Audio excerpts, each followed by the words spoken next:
जय हिंद दोस्तों, स्वागत है आप सभी का लक्ष्य के top 10 daily current affair series में। आज 31 अगस्त है और आज भी हम रोज की तरह 10 सबसे महत्वपूर्ण प्रश्नों पर चर्चा करेंगे। इससे पहले हम पहले प्रश्न पर चले देख लेते हैं। पिछली वीडियो के अंत में पूछा गया क्या प्रश्न था कि हाल ही में किस देश ने कोपा अमेरिका 2021 का खिताब जीता। तो इस प्रश्न का उत्तर और सही जवाब होगा अर्जेंटीना। अर्जेंटीना ने भी हाल ही में कोपा अमेरिका 2021 का खिताब जीता, जो कि दक्षिण अमेरिकी महाद्वीप में आने वाले देशों के मध्य खेला जाने वाला सबसे पुराना फुटबॉल टूर्नामेंट है। तो इसी के साथ ही चलते हैं आज के अपने पहले प्रश्न पर। और एक और महत्वपूर्ण प्रश्न है कि हाल ही में सुर्खियों में रहा श्री विल्लीपुथूर वन्यजीव अभयारण्य किस राज्य में स्थित है। तो ऑप्शंस हैं महाराष्ट्र, गोवा, केरल, तमिलनाडु। तो इसका आंसर यदि किसी को पता है तो वह अपना उत्तर दे सकते हैं।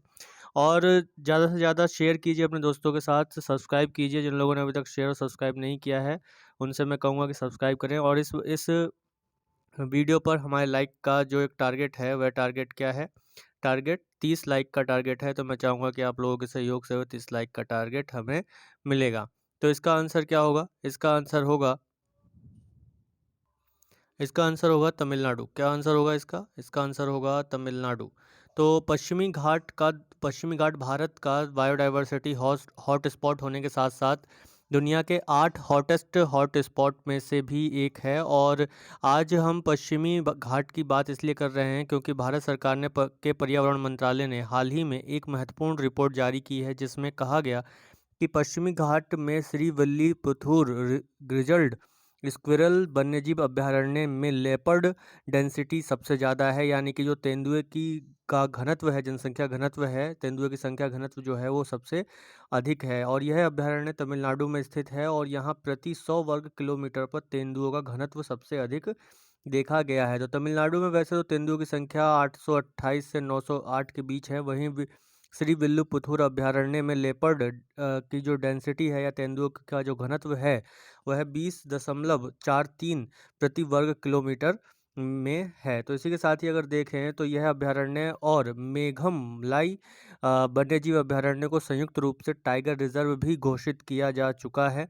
इसके साथ ही देखा जाए तो देश के पर्यावरण मंत्रालय ने जो रिपोर्ट हाल ही में जारी की है उसका टाइटल क्या है? द स्टेटस ऑफ लेपर्ड्स को predators and may mega Haber mega herbivores in India 2018। इसी रिपोर्ट में लेपर्ड डेंसिटी के बारे में आंकड़ा दिया गया है, यानी कि तेंदुओं की घनत्व के बारे में आंकड़ा दिया गया है। किस रिपोर्ट में? द स्टेटस ऑफ लेपर्ड को predators and mega herbivores in India 2018 नामक रिपोर्ट में बताया गया कि मुदुमलाई टाइगर रिजर्व में तेंदुओं का घनत्व 12.11 है और वहीं संस्था मंगलम टाइगर रिजर्व में 7.05 और कालाकड़ मुंदनथुरई टाइगर रिजर्व में 10.18 है। पश्चिमी घाट भारत में के 6 राज्यों, जिसमें केरल, कर्नाटक, तमिलनाडु, महाराष्ट्र, गोवा और गुजरात तक फैला हुआ है। तो अक्सर ये प्रश्न पूछा जाता है कि इनमें से किस राज्य में पश्चिमी घाट का विस्तार है या नहीं है, ऐसा प्रश्न पूछा जाता है। तो 6 राज्यों में है जो कि पश्चिमी घाट पर स्थित है। यदि आप मैप में देखेंगे तो मैप में आप लोकेट करेंगे तो यहाँ गुजरात हो जाएगा, फिर महाराष्ट्र, फिर गोवा, फिर कर्नाटक, फिर केरल और फिर तमिलनाडु तक आ जाएगा। तो यहाँ पे 6 राज्यों में यह फैला हुआ है। इसके साथ ही देखें तो 2012 में यूनेस्को ने पश्चिमी घाट के 39 स्थलों को विश्व धरोहर सूची में भी शामिल किया था। तो अगला प्रश्न है हमारा इस वीडियो का कि हाल ही में किस देश ने गिलगित बाल्टिस्तान को अस्थायी तौर पर प्रांतीय दर्जा दिया। तो ऑप्शन है भारत, चीन, पाकिस्तान, अफगानिस्तान। तो इसका उत्तर होगा पाकिस्तान। अभी हाल ही में पाकिस्तानी अधिकारियों ने गिलगित बाल्टिस्तान को अस्थायी रूप से प्रांतीय दर्जा देने के लिए एक कानून को पूरी तरीके से तैयार कर लिया है। यह कानून अभी प्रस्तावित विधेयक के रूप में है। इस विधेयक के मुताबिक गिलगित बाल्टिस्तान के सर्वोच्च अपीलीय न्यायालय को समाप्त करके इस क्षेत्र में निर्वाचन आयोग का पाकिस्तान की निर्वाचन आयोग में विलय कर दिया जाएगा। अभी मौजूदा वक्त में गिलगित बाल्टिस्तान एक स्वायत्त क्षेत्र है, लेकिन यह पाकिस्तानी विधेयक लागू होने के बाद यह क्षेत्र पाकिस्तान का 5वां प्रांत बन जाएगा। हालांकि भारत ने पाकिस्तान को स्पष्ट रूप से बता दिया है कि संपूर्ण केंद्र शासित जम्मू कश्मीर, लद्दाख तथा गिलगित बाल्टिस्तान के क्षेत्र भारत के अभिन्न अंग हैं। वहीं अगर देखा जाए तो यह क्षेत्र तत्कालीन जम्मू कश्मीर की रियासत का हिस्सा था, लेकिन कश्मीर पर कबीलाई लड़ाकों और पाकिस्तानी सेना द्वारा आक्रमण के बाद 4 नवंबर 1947 से इस क्षेत्र पर पाकिस्तान का नियंत्रण बना हुआ है। गिलगित बाल्टिस्तान उत्तर में चीन, पश्चिम में अफगानिस्तान और दक्षिण पूर्व में कश्मीर के साथ सीमा बनाता है। इसी भूगोल की वजह से यह इलाका भारत, चीन और पाकिस्तान तीनों के लिए सामरिक दृष्टि से बेहद महत्वपूर्ण बना हुआ है। अफगानिस्तान और चीन का बॉर्डर होने से ये इलाका रणनीतिक रूप से अहम है। रणनीतिक एवं सामरिक महत्व इस इलाके का दक्षिण एशियाई देशों से ज़मीनी संपर्क और यहाँ मौजूद प्राकृतिक संपदा के चलते यह क्षेत्र भारत एवं पाकिस्तान दोनों के लिए काफ़ी महत्वपूर्ण है। इसके अलावा यह भारत की आंतरिक सुरक्षा की दृष्टि से भी काफ़ी अहम है। ऊपर बताए गए तमाम कारणों के अलावा यह इलाका दोनों देशों के बीच अब प्रतिष्ठा का भी प्रश्न बन गया है। इसी के साथ ही अगला और एक और महत्वपूर्ण प्रश्न लेते हैं कि भारतीय प्राणी विज्ञान सर्वेक्षण की पहली महिला निदेशक कौन बनी है। ऑप्शन है राधा चौधरी, नियति भारद्वाज, धृति बनर्जी, आकृति वर्मा। तो इसका आंसर क्या होगा? इसका आंसर होगा धृति बनर्जी। धृति बनर्जी इंडियन जूलॉजिकल सर्वे की पहली महिला निदेशक नियुक्त की गई, यानी कि भारतीय प्राणी विज्ञान सर्वेक्षण की पहली महिला नियुक्त की गई। पिछले 105 वर्षों में यह पहली बार है जब कोई महिला जूलॉजिकल सर्वे ऑफ इंडिया की डायरेक्टर नियुक्त की गई हैं। 2012 में धृति जेडएसआई के डिजिटल सीक्वेंस इंफॉर्मेशन प्रोजेक्ट की सह समन्वयक थी, यानी कोऑर्डिनेटर थी। वह उस टीम का भी हिस्सा थी जिसने जीएसआई के पहले डायरेक्टर जनरल थॉमस नेल्सन की कब्र को खोज निकाला था। 2015 में स्कॉटिश सेमेट्री ने ऐसा किया गया था। इसी के साथ ही देखा जाए तो भारतीय प्राणी विज्ञान सर्वेक्षण पर्यावरण और वन मंत्रालय के तहत एक संगठन है। इसके साथ ही अगर देखें तो समृद्ध जीवन के विभिन्न पहलुओं के बारे में जानकारी उपलब्ध कराने हेतु अग्रणी सर्वेक्षण, अन्वेषण और अनुसंधान को बढ़ावा देने के उद्देश्य से भारतीय प्राणी विज्ञान सर्वेक्षण की स्थापना 1 जुलाई 1916 में की गई थी। इसका उद्भव 1875 में कलकत्ता में भारतीय संग्रहालय में प्राणी विज्ञान स्थित प्राणी विज्ञान अनुभाग की स्थापना के साथ हुआ था। इसी के साथ ही इसका मुख्यालय कहाँ है? कोलकाता में है और इसके 16 क्षेत्रीय स्टेशन पूरे भारत में फैले हुए हैं। तो इसी के साथ ही चलते हैं वीडियो के अगले और एक और महत्वपूर्ण प्रश्न पर कि हाल ही में सुर्खियों में रहा उमंग लिंगला दर्रा किस कहाँ है? लद्दाख, हिमाचल प्रदेश, अरुणाचल प्रदेश या सिक्किम? तो इसका उत्तर होगा लद्दाख में। दर्रे याद रखना आवश्यक है क्योंकि अक्सर ये प्रश्न पूछे जाते हैं कि कौन सा दर्रा कहाँ है। तो बॉर्डर रोड ऑर्गेनाइजेशन ने पूर्वी लद्दाख में उमंग लिंगला दर्रे पर 19,300 फीट की ऊंचाई पर मोटरेबल रोड का निर्माण किया है और इस प्रकार अब दुनिया की सबसे ऊंचाई पर स्थित मोटरेबल रोड भारत के पूर्वी लद्दाख क्षेत्र के नाम हो गया है। यानी कि दुनिया में सबसे ऊंचाई पर स्थित मोटरेबल रोड कहाँ है? भारत में है और कहाँ? पूर्वी लद्दाख में है। इससे पहले दुनिया की सबसे अधिक ऊंचाई पर स्थित मोटरेबल दर्रे का खिताब खारदुंग ला के पास दर्रे के पास था। उमलिंग ला दर्रा पर अब 52 किलोमीटर लंबे रोड को बनाने के साथ ही बीआरओ ने बोलीविया के उस रोड का रिकॉर्ड तोड़ दिया है जो बोलीविया को 18,953 फीट की ऊंचाई पर स्थित उसके उतुरुंकु ज्वालामुखी से उसे कनेक्ट करती है। इसी के साथ ही देखें तो भारत ने यह कानून द्वारा स्थापित सरकार में एक भारत के सैनिकों की इस क्षेत्र में त्वरित तैनाती हो सके और उनका मूवमेंट सरल हो सके, इस लिहाज से उमंग लिंगला दर्रा पर बनाई गई मोटरेबल सड़क काफ़ी सामरिक महत्व की है। रक्षा मंत्रालय के मुताबिक उमंग लिंगला रोड माउंट एवरेस्ट के बेस कैंप और सियाचिन ग्लेशियर से ऊंची है। यहाँ पर सर्दियों में तापमान -40 डिग्री तक पहुँच जाता है और ऑक्सीजन 50% तक कम रहती है। अक्टूबर 2019 में बीआरओ ने लेह को श्योक और डीबीओ यानी कि दौलत बेग ओल्डी को जोड़ने वाली डारबुक श्योक दौलत बेग ओल्डी रोड बनाई थी। इसके अलावा पेंगोंग सो लेक से गोगरा और हॉट स्प्रिंग को जोड़ने वाली सड़क भी बनकर तैयार है। ये सड़क भी 18,000 फीट से अधिक ऊंचाई पर मार्मिंगला से होकर गुजरती है। इसी के साथ ही अगला और एक और महत्वपूर्ण प्रश्न कि हाल ही में राजीव गांधी खेल रत्न पुरस्कार का नाम किस खिलाड़ी के नाम पर रखा गया? ऑप्शन है राकेश अस्थाना, कपिल देव, मेजर ध्यानचंद या इनमें से कोई नहीं। तो इसका सीधा और सरल आंसर है मेजर ध्यानचंद। तो हाल ही में प्रधानमंत्री श्री नरेंद्र मोदी ने घोषणा की कि राजीव गांधी खेल रत्न पुरस्कार का नाम अब मेजर ध्यानचंद के नाम पर रखा जाएगा। पीएम ने कहा कि देशवासियों के भारी अनुरोध पर यह फैसला लिया जा रहा है कि देशवासियों की भावना का सम्मान रखते हुए खेल रत्न को अब मेजर ध्यानचंद खेल रत्न पुरस्कार कहा जाएगा। राजीव गांधी खेल रत्न पुरस्कार का खेल जगत में दिया जाने वाला सर्वोच्च सम्मान है। इस सम्मान का नाम पूर्व प्रधानमंत्री राजीव गांधी के नाम पर रखा गया था। यह सम्मान 1991-92 में शुरू किया गया था। इसमें एक पदक, सम्मान सहित एक प्रमाण पत्र और नगद इनाम मिलता है। राजीव गांधी खेल रत्न पुरस्कार से सम्मानित होने वाले पहले खिलाड़ी विश्वनाथन आनंद थे।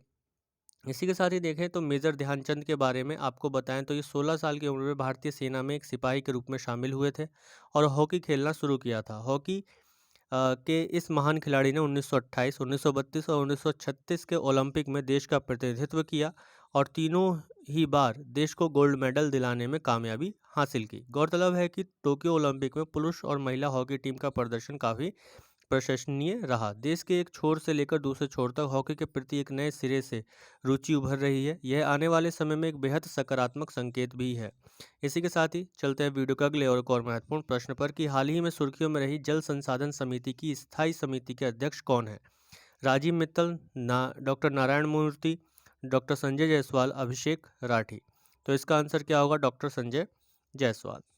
तो हाल ही में सुर्खियों में डॉक्टर संजय जायसवाल की अध्यक्षता वाली जल संसाधन समिति की स्थायी समिति ने अपना एक रिपोर्ट पेश किया। रिपोर्ट में कहा गया कि सिंधु जल समझौते पर दोबारा विचार विमर्श किए जाने की ज़रूरत है, क्योंकि यह समझौता तत्कालीन परिस्थितियों के अनुसार हुई थी, यानी इसमें जलवायु परिवर्तन, वैश्विक तापमान, पर्यावरणीय प्रभाव जैसे विषय शामिल नहीं किए गए थे। समिति ने अपने आकलन में पाया कि सिंधु जल संधि को वर्ष 1960 के समझौते के समय तत्कालीन जानकारी और प्रौद्योगिकी के अनुसार बनाया गया था, इसलिए वर्तमान परिप्रेक्ष्य में हो रहे बदलावों के चलते इस पर पुनर्विचार होना चाहिए। इसी के साथ ही देखें तो रिपोर्ट के मुताबिक उस समय भारत और पाकिस्तान दोनों ही देशों का जोर बांधों, नहरों के निर्माण, विद्युत ऊर्जा के उत्पादन के माध्यम से नदी प्रबंधन तथा पानी के उपयोग तक ही सीमित था। वर्तमान समय में प्रासंगिकता जो है वो बदल गई है। सिंधु नदी जल बंटवारा आज से तकरीबन 60 साल पहले यानी 19 सितंबर 1960 को कब हुआ था? 19 सितंबर 1960 को भारत और पाकिस्तान के बीच विश्व बैंक की मध्यस्थता से हुई थी। 12 जनवरी 1961 से संधि की शर्तें लागू कर दी गई थी। संधि के तहत सिंधु प्रणाली की 6 नदियों के पानी का बंटवारा तय हुआ जो भारत से पाकिस्तान जाती हैं। इसमें पूर्वी क्षेत्र की 3 नदियों रावी, ब्यास, सतलुज पर भारत का एक छत्र अधिकार है। वहीं पश्चिमी क्षेत्र की नदियों जिसमें सिंधु, चेनाब और झेलम का कुछ पानी पाकिस्तान को भी देने का समझौता हुआ है। गौरतलब है कि सिंधु प्रणाली में खासकर सिंधु, झेलम, चेनाब, रावी, ब्यास और सतलुज नदियां शामिल हैं।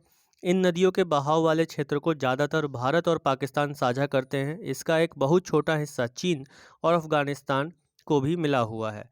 इसी के साथ ही चलते हैं वीडियो के अगले और एक और महत्वपूर्ण प्रश्न पर। अगला प्रश्न है कि हाल ही में किस देश ने ब्लू आर्मी इनिशिएटिव की शुरुआत की है? तो इसका ऑप्शन है सऊदी अरब, संयुक्त अरब अमीरात, इंडोनेशिया, ऑस्ट्रेलिया। तो इसका उत्तर होगा संयुक्त अरब अमीरात। इसका उत्तर क्या होगा? संयुक्त अरब अमीरात। संयुक्त अरब अमीरात ने ऊर्जा और अवसंरचना मंत्रालय इन सपोर्टिंग और ब्लू आर्मी इनिशिएटिव लॉन्च किया गया है। इसका उद्देश्य अपने समुद्री कर्मचारियों, नाविकों के जीवन की गुणवत्ता में वृद्धि करना है। इसके साथ ही नाविकों, समुद्री जहाज़ों के मालिकों और ऑपरेटिंग कंपनी के अधिकारों को इस पहल के तहत सुरक्षा प्रदान की जाएगी। अपने जहाजरानी उद्योग को मजबूती देने के नज़रिए से संयुक्त अरब अमीरात ने इस पहल को उठाया है। इसी के साथ ही देखें तो इस इनिशिएटिव का लक्ष्य सरकार, निजी संगठनों, अभिकरणों को एक नेशनल प्लेटफॉर्म उपलब्ध कराना और स्थानीय और अंतर्राष्ट्रीय गैर सरकारी संगठनों के बीच ऐसी साझेदारी विकसित करना है जिससे नाविकों और समुद्री कर्मचारियों के जीवन में गुणवत्ता बदलाव लाने में प्रयास किए जा सके। संयुक्त अरब अमीरात दुनिया का 9वां सबसे बड़ा ग्लोबल मैरीटाइम हब है और यूएई ने कोविड की महामारी को देखते हुए 2,14,000 से अधिक समुद्री नाविकों को सहायता दी है और उन्हें उनके देश की सकुशल वापस भेजा भी गया है। संयुक्त अरब अमीरात एक लॉजिस्टिक हब है जो ग्लोबल शिपिंग लाइंस को लिंक करता है। 21,000 से अधिक समुद्री जहाज प्रतिवर्ष इसके बंदरगाहों पर पहुंचते हैं। यूनाइटेड अरब अमीरात के ऊर्जा और अवसंरचना मंत्रालय के अनुसार 20,000 से अधिक स्थानीय और अंतर्राष्ट्रीय समुद्री कंपनियां यूएई में ऑपरेट करती हैं और यूएई के बंदरगाहों पर हर साल 17 मिलियन से अधिक कंटेनरों को हैंडल किया जाता है। ऐसे में अपने देश और अन्य देशों के समुद्री नाविकों, कर्मचारियों के अधिकारों की सुरक्षा के लिए संयुक्त अरब अमीरात का आगे आना मैरीटाइम गवर्नेंस की दिशा में एक महत्वपूर्ण कदम है। इसी के साथ ही चलते हैं वीडियो के अगले और एक और महत्वपूर्ण प्रश्न कि हाल ही में सुर्खियों में रहा धनगर समुदाय किस राज्य में पाई जाती है? ऑप्शन है गोवा, मध्य प्रदेश, झारखंड, मेघालय। तो इसका आंसर होगा गोवा। गोवा में धनगर समुदाय लगातार अपने लिए शेड्यूल्ड ट्राइब का दर्जा यानी कि अनुसूचित जनजाति का दर्जा मांग रहे हैं, लेकिन रजिस्ट्रार जनरल ऑफ इंडिया ने धनगर को एक पृथक जनजातीय समुदाय मानने से इनकार कर दिया है। गोवा के मुख्यमंत्री और उप मुख्यमंत्री दोनों ही पिछले माह केंद्रीय गृह मंत्री से इस मुद्दे पर मिले थे। इन लोगों के मध्य इस बात पर चर्चा हुई थी कि क्या गोवा के धनगर समुदाय को अनुसूचित जनजाति का दर्जा दिया जाए। इन्हें गोवा के गौली धनगर भी कहते हैं। गोवा के महादाई वन्यजीव अभयारण्य और नेत्रावली वन्यजीव अभयारण्य के आसपास के इलाकों में भी धनगर समुदाय को हाल ही के समय में विस्थापित होना पड़ा है। इसी के साथ ही गोवा के प्रमुख लोक नृत्यों में से एक धनगर नृत्य है, जो गोवा महाराष्ट्र की धनगर महिलाएं फुगड़ी नृत्य भी करती हैं। धनगर जाति को 14 सितंबर सन 1952 में तत्कालीन राष्ट्रपति ने अनुसूचित जाति व अनुसूचित जनजाति में शामिल किया था, लेकिन आज़ादी के 63 साल बाद भी इस जाति को अनुसूचित जाति या अनुसूचित जनजाति का सर्टिफिकेट नहीं मिल सका है।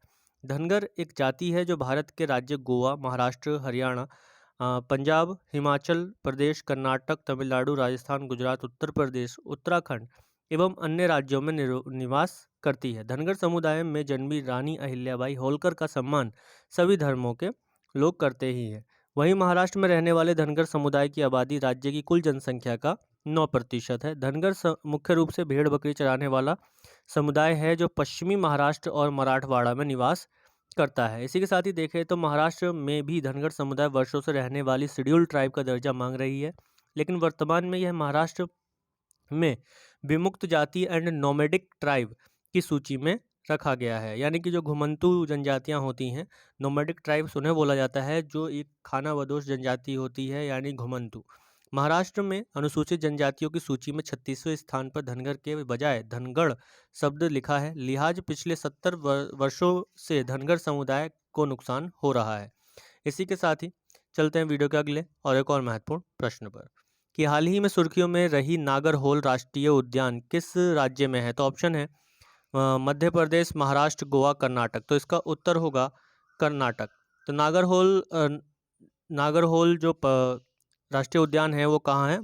कर्नाटक में है। कोगाडू जिले में स्थानीय लोगों ने पीएमओ में एक याचिका भेजकर मांग की है कि नागरहोल राष्ट्रीय उद्यान, जिसे राजीव गांधी नेशनल पार्क के नाम से जाना जाता है, इसमें से राजीव गांधी का नाम हटाकर उसका नाम जनरल करियप्पा नेशनल पार्क रखा जाए। दरअसल फील्ड मार्शल के.एम. करियप्पा कोगाडू से ही थे। जनरल करियप्पा भारतीय सेना के पहले इंडियन कमांडर इन चीफ थे। 1947 में भारत पाकिस्तान युद्ध के दौरान उन्होंने वेस्टर्न फ्रंट पर भारतीय सेना का नेतृत्व भी किया था। नागरहोल राष्ट्रीय उद्यान पश्चिमी घाट की तलहटी से लेकर ब्रह्मगिरी पहाड़ियों और दक्षिण में केरल राज्य तक फैला हुआ है। इसके साथ ही देखें तो विशेष रूप से यह पार्क भारत के कर्नाटक राज्य में कोगडू जिले और मैसूर जिले में संयुक्त रूप से स्थित है। इसे राजीव गांधी राष्ट्रीय उद्यान के रूप में भी जाना जाता है। यह पार्क 1999 में 37वें प्रोजेक्ट टाइगर रिजर्व के रूप में घोषित किया गया था, यानी कि 37वां टाइगर रिजर्व भारत में ये बना था। अभी वर्तमान में 52 टाइगर रिजर्व हैं भारत में। यह नीलगिरी बायोस्फीयर का हिस्सा है। नीलगिरी बायोस्फीयर मुख्य रूप से भारत के दक्षिण के 3 राज्यों में विस्तारित है, जिसमें कर्नाटक, तमिलनाडु और केरल शामिल हैं। लक्ष्मण तीर्थ नदी, सरित होल, नागरहोल, बालेहाल, कावेरी नदी का जल इस क्षेत्र में प्रवाहित होता है। यह पार्क अपने एशियाई हाथी के लिए जाना जाता है। नागरहोल और बांदीपुर राष्ट्रीय उद्यान के बीच में कावेरी जलाशय है और बांदीपुर टाइगर रिजर्व भी है, नागरहोल भी टाइगर रिजर्व है। इसी के साथ ही चलते हैं वीडियो के अगले और एक और महत्वपूर्ण प्रश्न पर कि हाल ही में भारत ने किस देश के साथ दक्षिण चीन सागर में नौसैनिक अभ्यास आयोजित किया? Malaysia, Philippines, Indonesia, Japan. तो इसका आंसर होगा फिलीपींस। भारत ने 23 अगस्त 2021 को दक्षिण चीन सागर में फिलीपींस के साथ नौसैनिक अभ्यास को आयोजित किया। फिलीपींस सरकार दक्षिण चीन सागर के पूर्वी हिस्सों और पश्चिमी फिलीपींस सागर के रूप में संदर्भित करती है। पश्चिमी प्रशांत में तैनाती पर 2 भारतीय युद्धपोतों INS Ranvijay, guided missile destroyer D-55 और INS Kora guided missile corvette P-61 ने पश्चिमी फिलीपीन सागर में फिलीपीन नौसेना के BRP एंटोनियो लूना फ्रैगेट F-151 के साथ अभ्यास में भाग लिया है। इसी के साथ ही ये थे आज के हमारे 10 सबसे महत्वपूर्ण प्रश्न। आशा करता हूँ कि आप लोगों को ये वीडियो पसंद आई होगी, आप लोगों के नॉलेजेबल रही होगी। तो ज़्यादा से ज़्यादा शेयर कर दीजिए अपने दोस्तों के बीच पे, और लाइक का टारगेट हमारा वही है, 30 लाइक का टारगेट है। यदि लाइक्स हमें एक दिन में 30 मिलते हैं तो मैं आपको बोलता हूँ कि मैं रेगुलर इस तरीके की वीडियोस आपको डालूँगा और इस तरीके की नॉलेजेबल वीडियो आपको मैं देता रहूँगा। लेकिन मोटिवेशन नहीं मिलता है हमें कि भाई ज़्यादा लोग शेयर्स नहीं करते हैं, लाइक्स नहीं आते हैं, तो इस वजह से हम इसे नहीं हम रेगुलर नहीं डाल पाते हैं। लेकिन मैं ये कह सकता हूँ कि रेगुलर आपको रेगुलर मिलती रहेगी, जहाँ तक मैं कोशिश करता हूँ कि आपको रेगुलर मिलता रहे। और पिछले हुए कई परीक्षाओं में हमारी वीडियोस से रेगुलर प्रश्न बन रहे हैं, तो आप जिन्होंने रेगुलर देखा है वो इस बात को समझते हैं कि रेगुलर प्रश्न किस तरीके से बन रहे हैं और आपकी परीक्षाओं के लिए कैसे महत्वपूर्ण हैं। तो अंत में पूछा जाने वाला प्रश्न है कि हाल ही में सुर्खियों में रही उमंग लिंगला दर्रा कहाँ है? ठीक है, लद्दाख, हिमाचल प्रदेश, अरुणाचल प्रदेश, सिक्किम। तो अब अगर आपने इस वीडियो को ध्यान से सुना होगा, लिखा होगा, नोट्स बनाए होंगे, तो आप इस प्रश्न का उत्तर कमेंट बॉक्स में ज़रूर दीजिएगा। इसी के साथ ही वीडियो के अंत तक बने रहने के लिए आप सभी का बहुत बहुत धन्यवाद। लाइक, शेयर और सब्सक्राइब करना ना भूलें। जय हिंद।